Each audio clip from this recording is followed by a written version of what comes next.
લોકપ્રિય આદિવાસી નેતા ચૈતરભાઈ વસાવા અને અન્ય લોકોને ખોટા કેસમાં સજા ફટકારી જેલ ભેગા કરવાના વિરોધમાં પાટણ જિલ્લાનો આદિવાસી ભીલ સમાજ વહારે આવ્યો છે.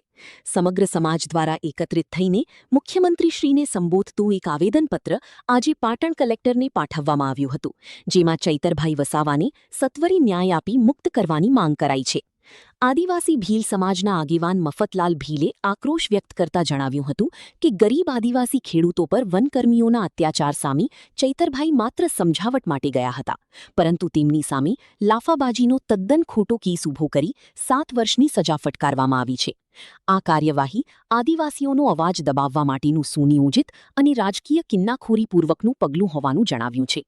આ કેસમાં મહિલાઓ અને માત્ર 16 દિવસની નવજાત બાળકી સહિત કુલ 9 લોકોની સજા ફટકારાઈ છે, જે વહીવટીતંત્રની ઇરાદાપૂર્વકની હેરાનગતિ દર્શાવે છે. સમાજે માંગ કરી છે કે મુખ્યમંત્રી આ કેસની તટસ્થ તપાસ કરાવી, ખોટા કેસો પરત ખેંચે અને ચૈતરભાઈ સહિત તમામ નિર્દોષોને સત્વરે મુક્ત કરી. ચૈતરભાઈ ગુનેગાર નથી, પણ ગરીબોના લડવૈયા છે અને ન્યાય ન મળે ત્યાં સુધી લડત ચાલુ રહેવાનું પણ તેઓએ જણાવ્યું હતું.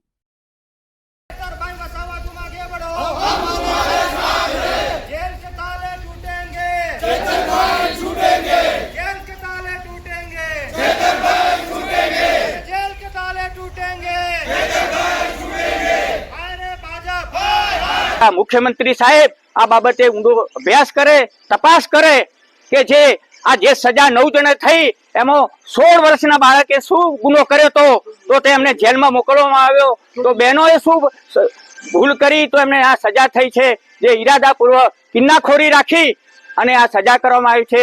એટલે અમારી માગણી એવી છે કે અમારા સાચા નેતાને ન્યાય મળે, કોઈ રાજકીય કિન્નાખોરી રાખવામાં ન આવે, સાચી તપાસ થાય અને એને જેલ મુક્ત થાય અને અન્યાય મળે તેવી અમારી સમસ્ત આદિવાસી ભીલ સમાજની માગણી છે.